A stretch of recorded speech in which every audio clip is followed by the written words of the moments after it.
नमस्कार, मी अश्विनी पुरी. आपण पाहताय डीएस न्यूज. सर्वप्रथम आपणा सर्वांना मराठी भाषा गौरव दिनाच्या मनपूर्वक शुभेच्छा.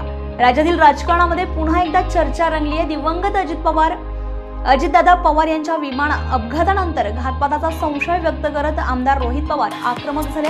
त्यांनी FIR ची मागणी केली आहे. तर त्यांच्या भूमिकेवर राष्ट्रवादी काँग्रेसचे प्रदेशाध्यक्ष सुनील तटकरे यांनी टीका करत हा स्टंट आहे असा आरोप केला. याच पार्श्वभूमीवर अर्थसंकल्पीय अधिवेशनादरम्यान रोहित पवार आणि सुनील तटकरे एकमेकांसमोर आलेत. मात्र दोघांनीही एकमेकांशी बोलणं टाळल्याचं पाहायला मिळालंय. दोन्ही नेत्यांनी नजरा चुकवत वेगवेगळ्या दिशेला तोंड केल्याचा व्हिडिओ समोर आला आहे. राजकीय मतभेद आता उघडपणे दिसू लागल्यामुळे या घडामोडींना अधिकच महत्त्व प्राप्त झालंय. नक्की काय घडलंय पाहूया हा व्हिडिओ.